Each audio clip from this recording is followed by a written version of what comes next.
Hello, ELIC 30. This is Michael, and we are in How to Be Human, An Autistic Man's Guide to Life by Jory Fleming, continuing in Chapter 4, and we are at the top of page 90. Right up here, where LW Lyric Winnick asks, "Do you cry?" Jory: Sometimes. Marley and Me, the movie about the dog, got me pretty good. That was rough. And there have been a couple of other movies like that. The major point driving the theme is sad. My sister was very proud that I shed a couple of tears at the end of the musical Hamilton in London. I feel like the last time I had more than one or two tears was at the end of senior year of college when I was compiling photo albums. There was one that I put together for Cocky's Reading Express, which did get to me a little bit. I also cried at the last service I attended in the Worcester College Chapel. I spent a lot of time there over the past 2 years. Moments where I reflected on a journey or the end of a really meaningful experience, those experiences tend to be of an emotional quality. Sometimes I will get sad about the state of world affairs or the state of the environment, but it's usually an abstract concept, so I won't cry over it. I'll think about it on an intellectual level. Some other weird things always reach out to me, like a teddy bear being left alone. That always gets to me. The movies where the teddy bear is left behind because the kid grows up. That gets me every time. Weirdly specific things like that, but it's not a regular occurrence for sure. Otherwise, I have what I call zooming out moments, where something will happen in the environment, or someone will say something that will just get me to think of a lot of things simultaneously. LW: How about happiness? What is your view of happiness? How do you experience it? How does it feel to you? Jory: Happiness is pretty vague, isn't it? I feel like I am a cheerful person because optimism is more logical than pessimism, so you may as well just choose that. I also think of happiness sometimes as contentedness or as gratitude. There are definitely times when I am or am not content or grateful. One thing I notice is that I can't conceptualize a single concept of happiness. The pieces of camaraderie with friends, contentedness, cheerfulness, optimism, most people smush all those together into one big emotional term called happy, and I can't do that. I have to split it.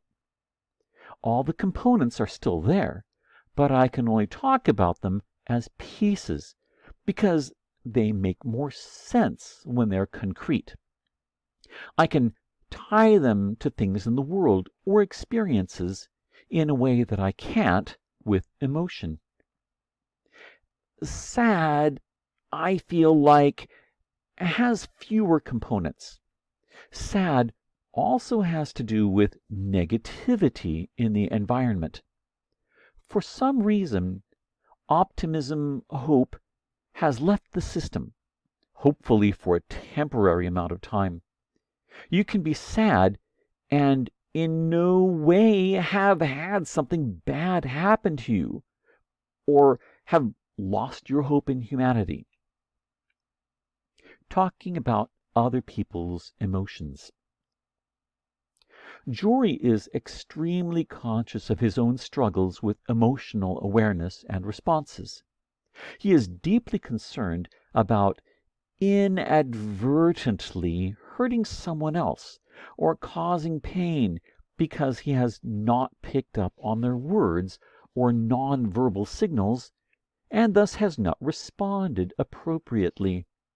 He worries about and tries to watch every word that he speaks, and this from a young man who at the start of life could hardly speak at all.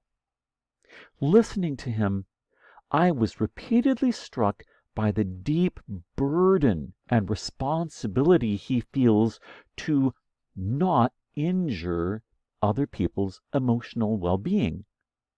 Jory's various references to his own inadequacies, "I'm bad at," made me want to interrupt him, to apologize for everyone who has ever made him feel that he is somehow a lesser person, or has forced upon him a custodial role for other people's feelings. On his own, Jory has developed a very unique way to compensate for some of his emotional intelligence shortcomings. He read a manual that most people would probably largely ignore. As he says, who knows how much of the world's knowledge is locked up in manuals that nobody has thought to read? L.W.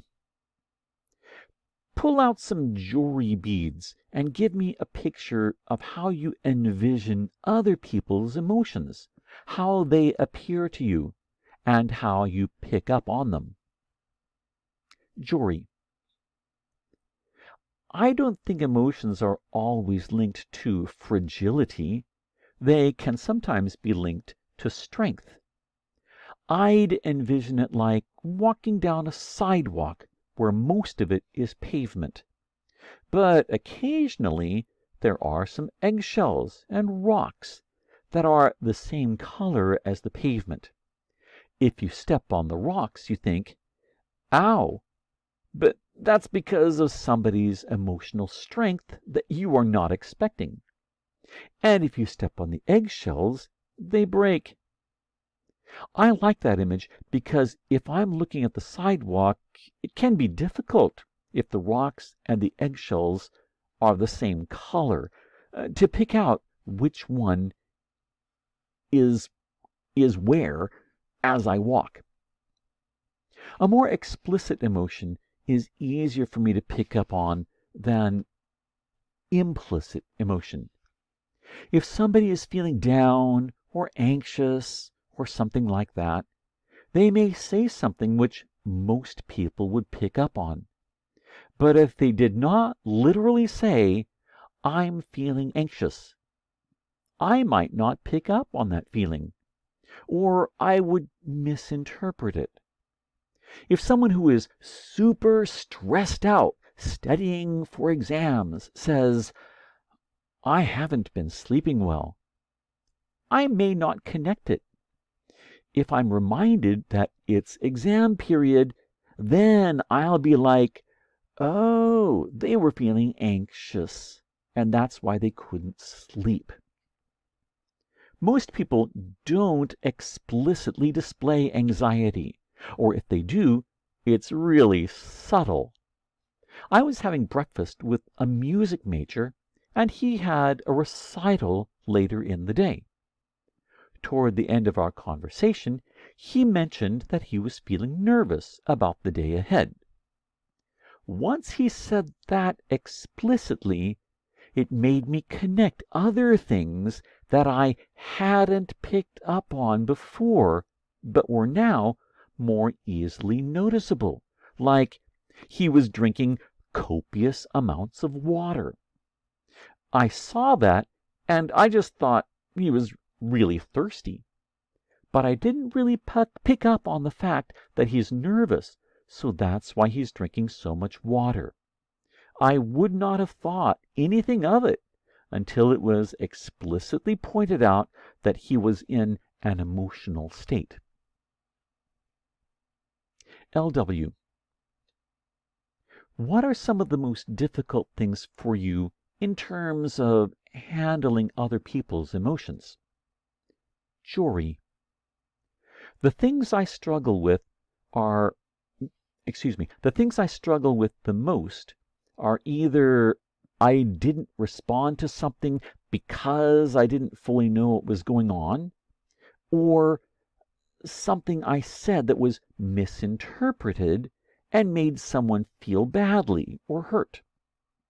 People are good at hiding when they're hurt or feeling bad. That's the area where I'm most at risk. Even something as simple as when a person makes a comment that gets me thinking, and I'll race 10 steps ahead, and I may draw a different conclusion from them. I still have to remind myself not to jump ahead to my answer, because that's generally very demeaning and dismissive. I do understand that if everybody operated like me, nobody would be hurt emotionally, but I'm fine with the fact that people are. And in some sense, it's understandable that if you are impacted by emotions, then language is very important. When someone stops you from speaking, when somebody stops your language, that means something to you. Whereas for me, language means absolutely nothing. I have to watch out for stuff like that. One of the most difficult things for Jory to manage is other people's purely emotional responses, especially their intensely visceral reactions. Jory. Visceral reactions are also difficult for me because, whether or not they are justified, I never see them as helpful in terms of getting your goal achieved. I have to remind myself of two things. One, if this person is having that strong of a reaction, they literally can't think of anything else. It's not the time to suggest anything else. And then two, I have to remind myself that I can contribute. I usually don't contribute unless requested, or I can think of something that would be helpful. I have to think really hard so that I don't say just anything that I'm thinking. Instead, it needs to be a nice generality that might be helpful to hear. Like acknowledging that their reaction comes from a place of meaning, no matter how hard that is for me, because my logical sense is this emotional reaction is clearly not helpful for you, and possibly in a day's time you would agree with me. But I still have to acknowledge it and recognize that it comes from a place of meaning, and then sort of decide what to do there. And we'll stop the video at this point.